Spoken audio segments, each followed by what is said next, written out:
knowledge is a power. Knowledge is everything, but dream is more powerful than knowledge. So don't be afraid to have dreams, but your dream must be supported by the knowledge. And by having the knowledge like me, my life changing 360 because of the blockchain knowledge. So while doing some project development, I still learning until now. While teaching, I'm still learning.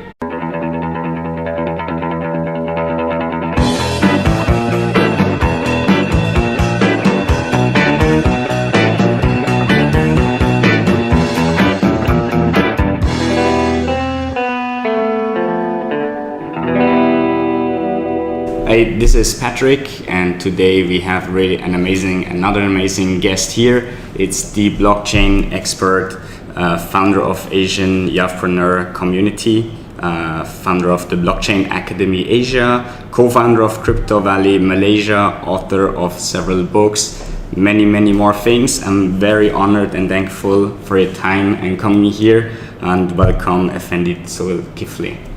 Thank you for inviting me here. Yeah, thank you very much. Maybe you start by letting us know a little bit who you are, where you're from, where you went to school, and how was your journey into the blockchain. Okay, my name is Effendy Zulkifly. You can call me Effendy. I was born in Kuala Lumpur.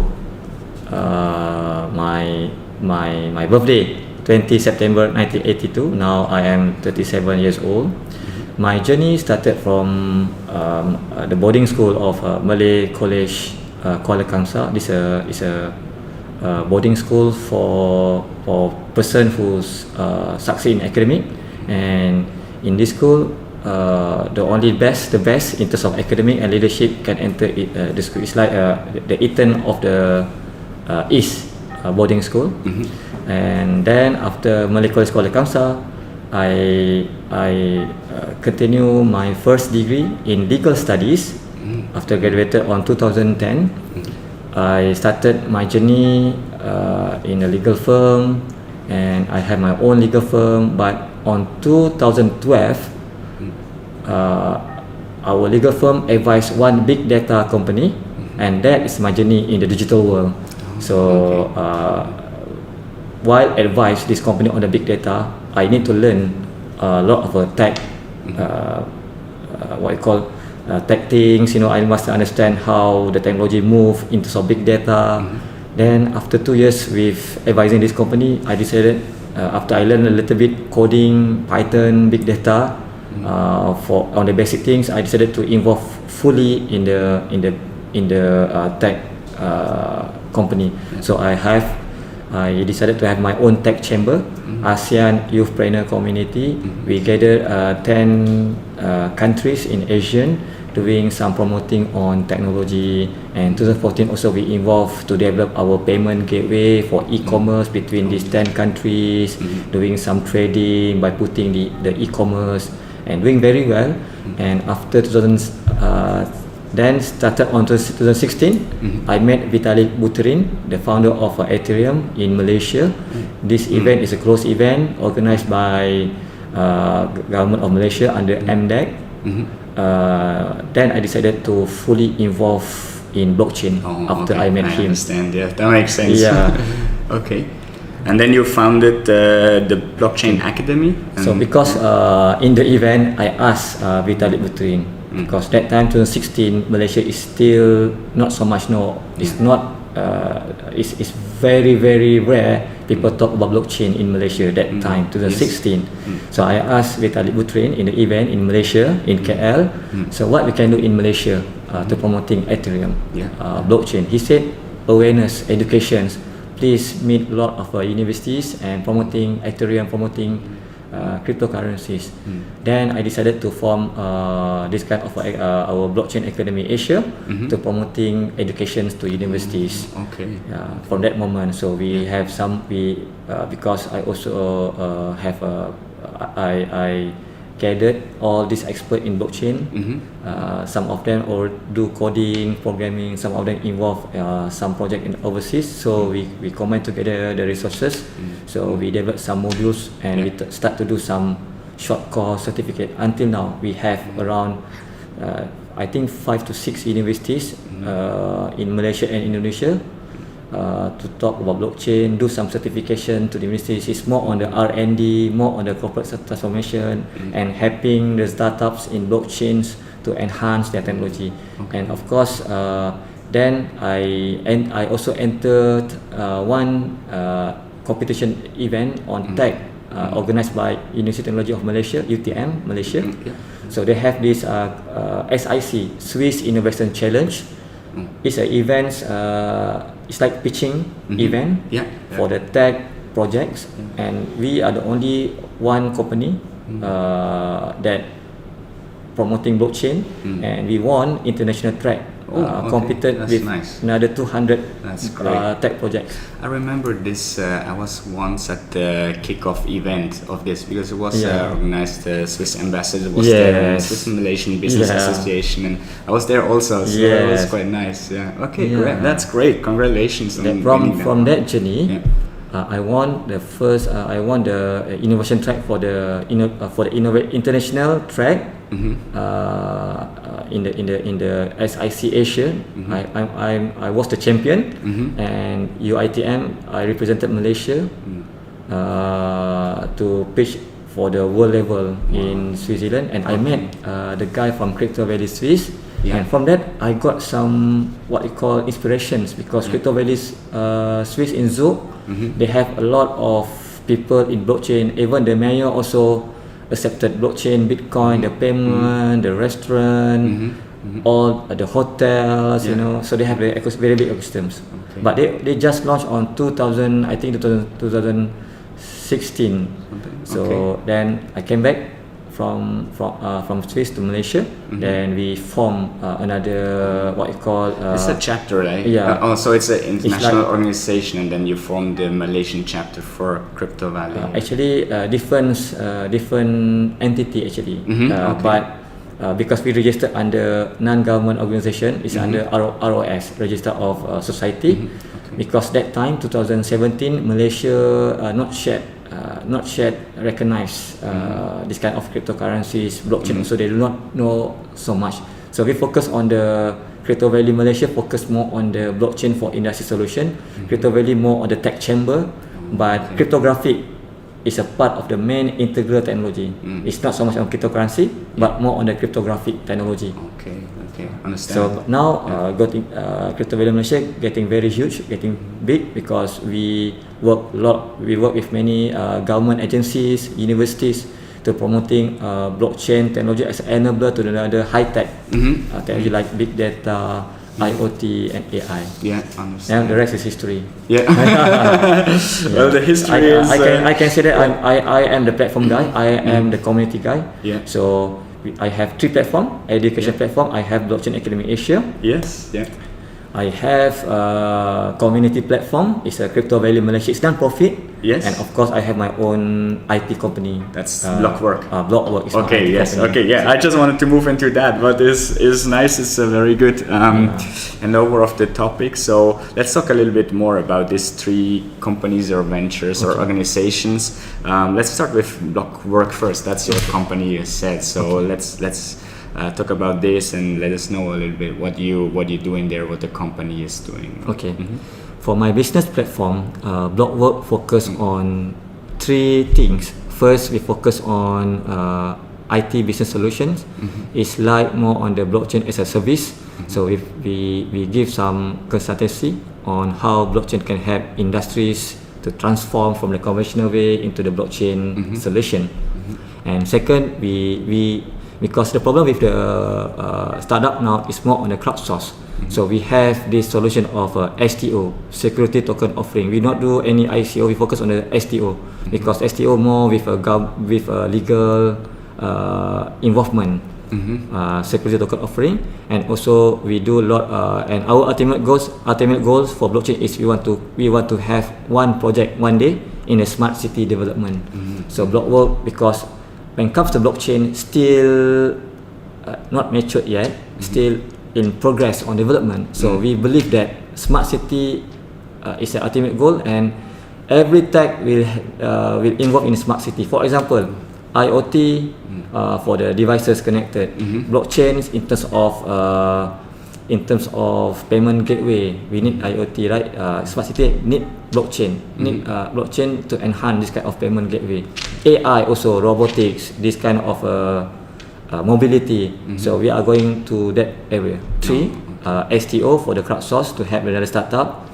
Second, business IT, anything on use cases. And third is more on the ultimate goal is smart city development. We advise how the housing developer how to put element of tech in their projects.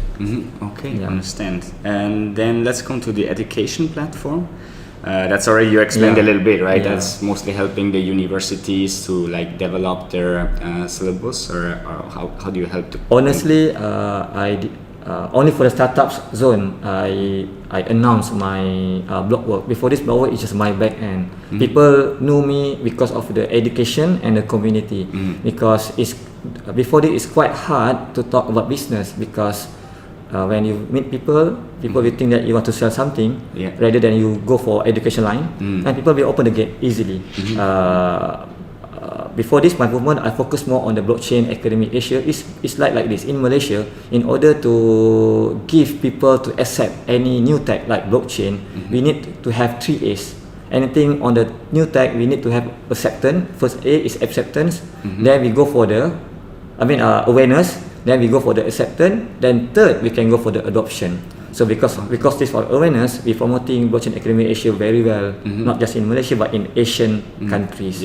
So after settle the education, they understand. Then they ask for any solution. Then I will send my team in the business side to give them solution. But the first thing, we give a lot of awareness. Sometimes it's just free course, but also if they want to go in details, some universities they want to develop module for their universities. So we give solution and we get some royalties on the module solutions for universities like their diploma, their degree or professional certificates. And also training we charge. When they want to have certificate, and the certificate we put in the blockchain. Okay, of course. It's not about promoting Bitcoin. Correct. And then do something else. Trading is not our main target on because it's about the volatility. We are not on that area. We focus on industry, solution based, and how blockchain as a technology. But of course we put some awareness to them that please make sure that you are safe. You protect yourself if you want to do some Bitcoin trading or like that. The main reason we reached out to you, and you obviously know Homan already before, was exactly that, right? We wanted to go a little bit beyond the cryptocurrency. This is what is in the news like every day, and everyone knows already about that. And Bitcoin is obviously the most well-known blockchain, but we want to talk about other use cases that are out there, and some you mentioned already. What is, from your point of view, the most interesting use cases for a blockchain beyond Bitcoin, of course? Honestly, to say that when Satoshi Nakamoto announced his white paper on 2009, the first blockchain is a Bitcoin blockchain. The philosophy of Satoshi Nakamoto is not to do like what this communities, from my personal view. I can accept another view on this, but in my personal view, Satoshi Nakamoto want to ensure when they have this kind of cryptocurrency Bitcoin, to ensure to eliminate the middleman, to against this kind of inflation of the fiat money, and then everybody can have their full control. But what happened after the 9 years? People misuse this philosophy, and these big guns, big players, they do mining machine, they develop the mining machine and do speculative. Now, before this, everyone can do mining, but because of a monopoly of certain big corporations, so they control all the nodes, and people make money from the speculative. So I can say that after 10 years, the philosophy of Satoshi Nakamoto, the early philosophy, is not implemented by the community. People use Bitcoin as a speculative product. So forget about a little bit about the cryptocurrencies. I can say that it's very good what you call use case by cryptocurrencies. But now after a certain years, we can see also blockchain is a technology, is from my understanding, and cryptocurrencies is a part of the products, right? It's one use case. It's right? only one use So case. we can Maybe develop, the best developed because it was the first one, and blockchain was designed for that first. Right? Yes. But now we have a lot of other use case and ideas. Beyond fintech, let's say. So if you put like the fintech part aside, let's talk a little bit other things like what I was very interested of. Like it's very interesting is like things like food safety, for example. I saw some very interesting use cases where you can make sure that like the food you're eating is really like what it claims to be. Yeah, this is a very good discussion on food safety, for example. One of the projects that we now involve, still in the first phase negotiations, we want to do, because in Malaysia, I can give some examples in Malaysia situation. Malaysia government want to focus blockchain for 3 pillars. First on the halal, halal and agro. Second thing on the automotive, and third on the supply chains. So this is a use case that we want to develop in Malaysia. Because why? I always when people overseas, I mean this event management, they invited me to talk about blockchain, and my topic always on the feasibility studies on the blockchain ecosystem. So people always ask me the comparison, why country like this, their solution. For example, people always compare Malaysia and Singapore. Especially my friend from Europe, they said, why I need to invest in Malaysia? Which one is the best, Singapore or Malaysia? Some sort of that of question. So I just said like this: every country have their own strength. Singapore is very good on a fintech because they are a small country. They need to develop more on the financial, so they are very good on that. But Malaysia also have another strength on blockchain for industry because we have so many manufacturers. We have factories, we can say that big population compared to Malaysia.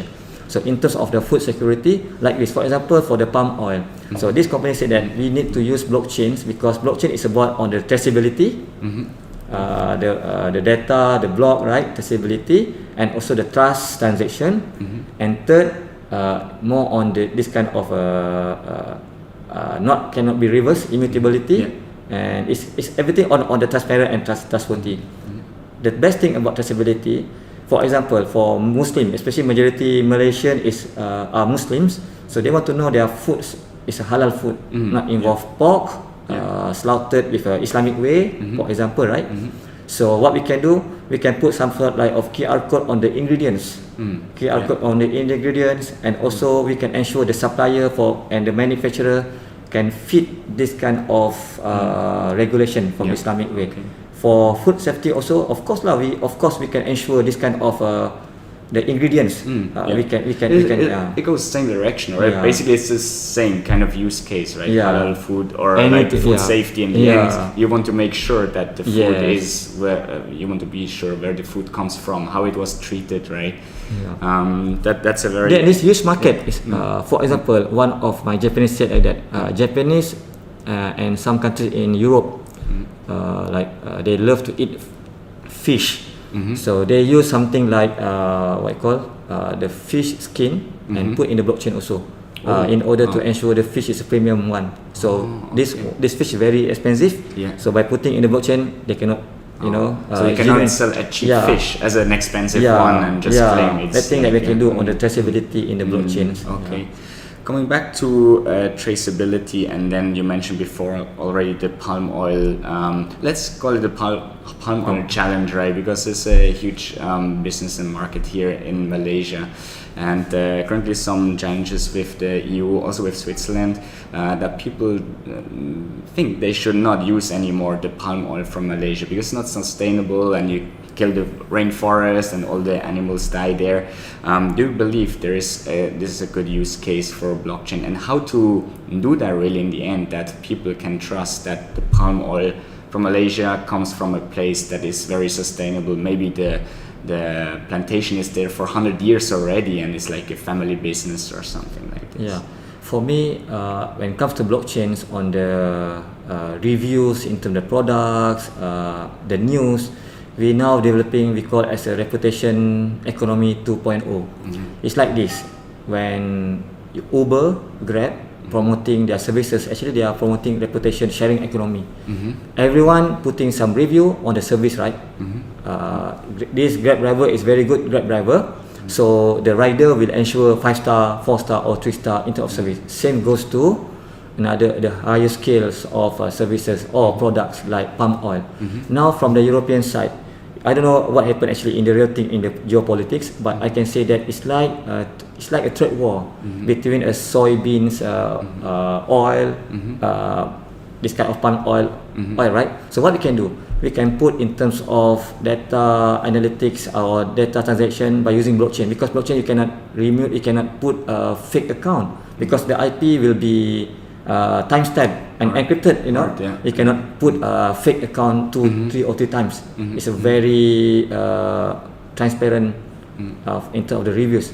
So in Malaysia, especially in ASEAN, in Malaysia, anything on planting the palm oil, they have this kind of calculations.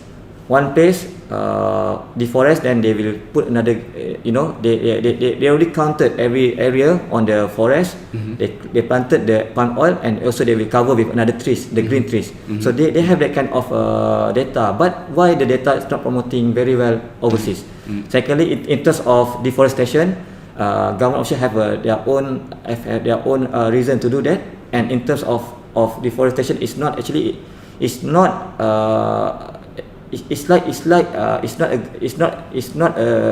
what you call a genuine news about we just do some pollution, we just, because anything's on planting the palm oil, government already calculate another trees that we must be plant back, it's like that.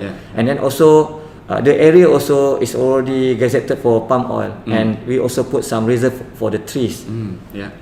In terms of the ingredient also, some of the fake news said that the ingredient is not good for health, but a lot of research R&D from the scientists, from the professors for instance, that the ingredient is very good, the health, the oil also is very good for health, for example, right?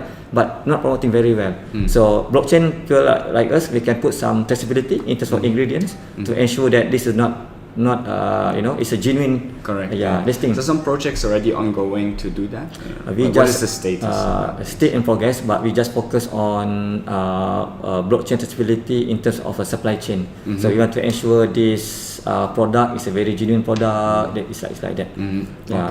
Okay, understand. Yes. Okay, good. We talk about the halal, also Islamic funding that goes back into fintech, of course. Maybe we check the next topic on IoT and smart cities. Okay. What is the connection there between blockchain and IoT? Is this like how does it connect, right? So what is the idea behind that? How you use blockchain in the smart city? Okay.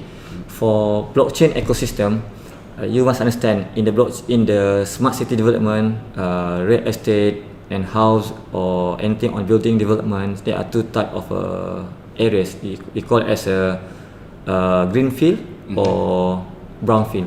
Greenfield from the scratch, then we develop the smart city, or the brownfield is existed already the city, then we develop to the smart city.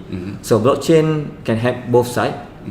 In terms of brown area that already the city that already there, so we can put some element on devices, connected devices, IoT, because IoT is about devices to devices. One one handphone can control many devices, but the most important things about this, how blockchain can help in terms of security part, because we put the data, we encrypt the data, we secure the data, cannot be hacked easily. And second thing, in the smart city, we can enhance the economy. We call it as a tokenomics. By having this tokenomics, we can ensure the transaction by using cryptocurrency at the part of the solution for the payment gateway, right? Rather to use cash money, the inflation. Another options for the smart city people to use blockchain fintech solution as a part of their. So of course also blockchain can enhance a lot of things. It's like putting some security. So security of IoT, you were saying like that the package of the IoT device is sending is already like a block. So you can never alter Yeah. what the device is sending, or say like Yeah. the device sent from a different location or something like that. Yes. Oh, okay. And then you must understand anything on smart city is about the data. Yeah. It's not about so much the physical building. It's about the data. It's about the Okay. data. Yeah. So when you have blockchain with a data analytic, it's like it's perfect marriage. Yeah. Because blockchain is just a public ledger, but you need to have a data into the blockchain transaction. By having big data is so big. I mean, it's so huge and not structured. By having big, blockchain, you can timestamp the data. You can structure the data effective and efficiently. Okay. That's it. The things that how big data, blockchain and IoT can work together. It's like perfect engagement or perfect marriage between these three high tech. Of course, big data the earliest, you know, in terms of high tech. Yeah, okay. It's the most advanced already. Yeah, more okay. advanced already. I understand. Okay, that's great. Thanks a lot for explaining this. Now, when you start with a blockchain or an idea, what is the typical way, or what is your recommendation? What is an approach how to start a new blockchain for a project? Okay. When it comes to the blockchain's involvement, first you need to understand the parameter. You need to understand, we call it as a parameter of the blockchain usage. It's not everything you can have a blockchain in the technology unless you have enough data, because blockchain is a database. You need to people to translate the data. And secondly, you must consider the cost. You must consider the use case is related into real implementation. So when you want to involve, first I think again more on the education part. You must identify, is it your business model? But we can see that blockchain can involve in every sector, but the only thing is it your industry is mature enough. For example, for me, agriculture farming is in Malaysia still need times, because we need to educate the farmers to put the data, right? How we want to get the data. The farmers need to understand this kind of facilities. So it's not blockchain cannot be standalone. So blockchain must integrated with other techs. So to involve in blockchain is like multidisciplinary knowledge. People want to involve need to educate themselves first. And of course, lot of misunderstanding on blockchain, because people always define blockchain as a Bitcoin. If you want to go to the Bitcoin also, you must have knowledge to invest. For example, knowledge. Education is a power. So is that the key success factor you're saying? Yeah, like to understand the parameter, yeah. the part to understand how blockchain is to your industries. To define first, to understand from the blockchain. You cannot just follow people just because of the trending, just because of the hype you want to join, but understand and see the value. Well, what is, from your point of view, the biggest mistakes that were done, or even you in other projects you have done, that is like something you say, this you have to absolutely avoid? Yeah, I love this question. When I learned something from this question, when I met some, I can say that this my mentor. They said, don't see any projects, any companies because the success story, but see how they develop the projects, the success, but how they encounter all the mistakes. So to learn the mistake is very important for the newcomers, entrepreneurs or startups. From our mistake, actually, it's not mistake, it's a learning process for us. When we are so excited on the blockchain development, we try to involve with so many projects, and some of the projects we cannot deliver. It's not good. Not deliver means that like this. Sometimes it's not from our mistake, but also from we have a misunderstood from the people who want to use the service. They just want to have a free POC. It's kind of like that. So you must be clear at the stage. Who is the investors? What is the monetary side? If you have no money, how you can use other investors' money in terms of development. So must understand that blockchain need a lot of mutual consent between you as a startup, the investors. So must be clear, and don't easily follow the trend, but you must understand your strength first. So that's the thing that we love in the process. At the end, we just choose the best for us, and we just go for the focus area. You cannot just you find even you have some funding, also must think twice or 10 times that you get these funds, you really can deliver or not. A lot of projects from the blockchains we can say many projects fail because they just think about how to get the fund, then they cannot deliver. Okay. Getting funds is another things, deliver another things, and how to success another thing. There are three types: getting fund, deliver, and the success. Okay. So you must understand three levels carefully. Sure. Okay, that's great. That's great. Amazing. Yeah. Thank you so much. Maybe last question. We come to the final question.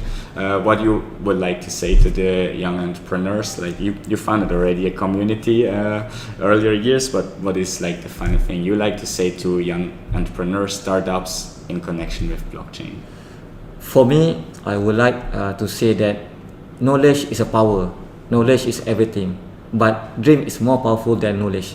So don't be afraid to have dreams, but your dream must be supported by the knowledge.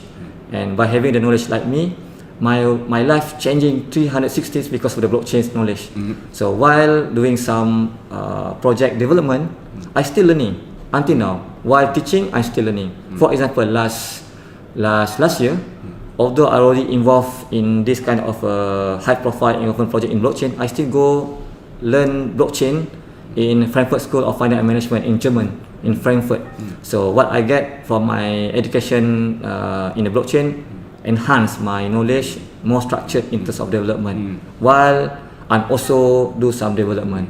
So by having the knowledge, I also can get my dreams to be relatively faster, maybe 5 or 10 times. So please, again, knowledge is power, but dream is more powerful than the knowledge. But to have your dream succeed, you must have a knowledge to support your dreams. Okay. That's it. Thank you very much. What a wonderful word. Thanks so much, Effendy, for coming here, sharing your knowledge and experience. Really appreciate that. Thanks so much. Thank you, Patrick. And Thanks so much. thanks to you for watching. Stay tuned. And again, next week, another round for Startups.zone talk. Thanks. See you next time. Thank you. Bye-bye.